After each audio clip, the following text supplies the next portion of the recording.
Hello কাছের মানুষজন, কি অবস্থা সবার, কেমন আছেন সবাই? তো আজকে রান্না করব খলিশা মাছ মাশরুম দিয়ে।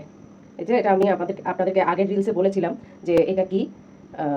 তো এই মাশরুম দিয়েই খলিশা মাছটা রান্না। এখানে মশলাপাতি নিয়ে নিয়েছি, পেঁয়াজ, রসুন, আদা, টমেটো কুচি, তারপরে হচ্ছে যে কাঁচামরিচ, সেই সাথে তো হচ্ছে যে মাছের মশলা থাকবেই, লবণ, হলুদ, মরিচ গুঁড়া, এগুলো তো থাকবেই, জিরার গুঁড়া। তো চলেন রান্নাটা শুরু করি। এই আবার কালো কুচকুচে কড়াইটা নিয়ে নিলাম মাছ ভাজার জন্য। যেহেতু মাশরুম একটা হেলদি খাবার, তাই আমি মাছটা ভালো করে মানে বেশি ভাজবো না, একদম কড়কড়ে করে ভাজবো না, হালকা পাতলা ভেজে তুলে নেবো। আর খুব কম তেলে এটা রান্না করবো।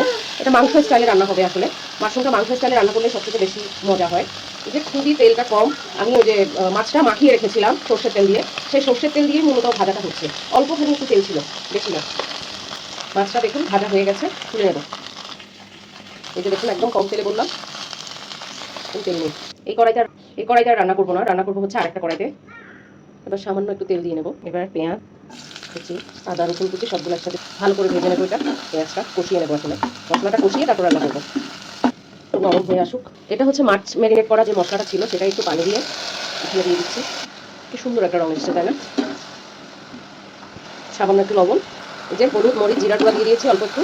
লবণ অল্প দিয়েছি কারণ হচ্ছে মাছ ম্যারিনেশন করার যে পানিটা দিয়েছিলাম সেটাতেও কিন্তু লবণ ছিল, তাই অতিরিক্ত লবণ লবণ হলে আবার খেতে ভালো লাগবে না। আমার পেঁয়াজটা মানে এরকমই হবে। তো আমি এই পর্যায়ে হচ্ছে টমেটো আর কাঁচামরিচ দিয়ে নেবো। এই যে টমেটো একটু নাড়িয়ে নেবো, কষিয়ে এরপর হচ্ছে আবার ঢেকে কিছুক্ষণ রান্না করবো। বেশ সুন্দর একটা স্মেল এসছে। আহা, মশলাটা কষানো দেখে আপনি কষানো মশলা দিয়েও কিন্তু খেয়ে ফেলতে পারবেন। এটা এত টেস্টি হয়, কি বলবো।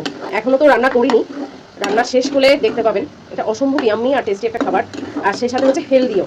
আপনি যত হচ্ছে যে ইয়াম্মি করে রান্না করবেন, সবচাইতে বেশি খেতে সুস্বাদু হবে।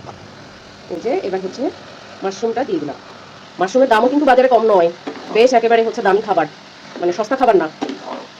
তো মাশরুম মাঝে মধ্যে এনে বাচ্চাদেরকে একটু নুডলসে বা স্যুপ বানিয়ে কিংবা এরকম মাছ বা মাংসের সাথে রান্না করে খাওয়াবেন। ভীষণ উপাদেয়, বাচ্চাদের জন্য ভীষণ পুষ্টিকর একটা খাবার। খাবেন, নিজেরাও খাবেন, বাচ্চাদেরকেও খাওয়াবেন, দেখবেন ভালো লাগবে। আর এই শীতকালে ঝাল ঝাল লাল লাল একদম টমেটো দিয়ে হচ্ছে স্যুপ বানিয়ে, ক্লিয়ার একটা স্যুপ বানিয়ে খাবেন, ভালো লাগবে। এটা এখন একটু সেদ্ধ হতে দেবো আমি। মাশরুম কিন্তু সেদ্ধ হতে একটু সময় লাগে। কি চমৎকার একটা রং এসছে, তাই না? দেখতে থাকুন। রান্নার এই পর্যায়ে ঝোলটা বেশ মাখো মাখো টানা টানা হয়ে এসছে একদম, দেখতেই পাচ্ছেন কষানো হয়ে গেছে, তার মানে তেলটাও উপরে উঠে এসছে। সুন্দর লাগছে, তাই না? মনে হচ্ছে এখনই খেয়ে নিই। সামান্য একটু পানি দিয়ে দেবো যাতে মাছটা ভেজে, বেশি না। মাশরুমের কিন্তু পাতলা ঝোলও কিন্তু অসাধারণ সুন্দর সুস্বাদু হয়। হ্যাঁ, বেশ সুস্বাদু হয়। মাশরুমের ভাজিও কিন্তু মজাদার হয়। কেউ খান কিনা আসলে নিয়মিত জানি না, কিন্তু আমার টেস্ট বারের সাথে তো বেশ যায়। আমরা কিন্তু কাঁকড়া দিয়ে, চিংড়ি দিয়েও মানে কি মাশরুমটা ভুনা করে খাই। হয়ে গেছে, এবার একটু ফুটে উঠুক, তারপরে মাছটা বসিয়ে দেবো। আবার চলে এলাম, এই যে তরকারিটা একদম ফুটে উঠেছে। এবার মাছটা বসিয়ে দেবো। তারপরে ওই যে বসিয়ে দিলাম। এই রান্নাটা কিন্তু বেশ সহজ, কিন্তু হয়তো আমি ভিডিও করেছি কিংবা ভিডিও ক্লিপটা হয়তো বা নিতে নিতে যতক্ষণ লেগেছে আর কি, কিন্তু রান্নাটা কিন্তু সহজ। সবকিছু গোছানো থাকলে বেশিক্ষণ কিন্তু লাগে না। হ্যাঁ, বেশিক্ষণ কিন্তু লাগে না। একটু ঢেকে দিই।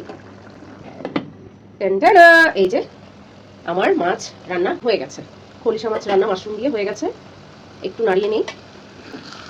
এই যে একদম ভুনো ভুনো। গরম ভাত দিয়ে কিংবা রুটি দিয়ে, পরোটা দিয়ে, যেভাবেই খেতে চান খেতে পারবেন। আর যারা ডায়েট করছেন তারা যদি খেতে চান, তারা একটু সবজিও মিশিয়ে নিতে পারেন, খেতে পারবেন অনায়াসে। ধনে পাতা দিতে দিতেই বলি, আহ কি টেস্টে বাবা! রিয়ার হেসেলের সঙ্গেই থাকুন।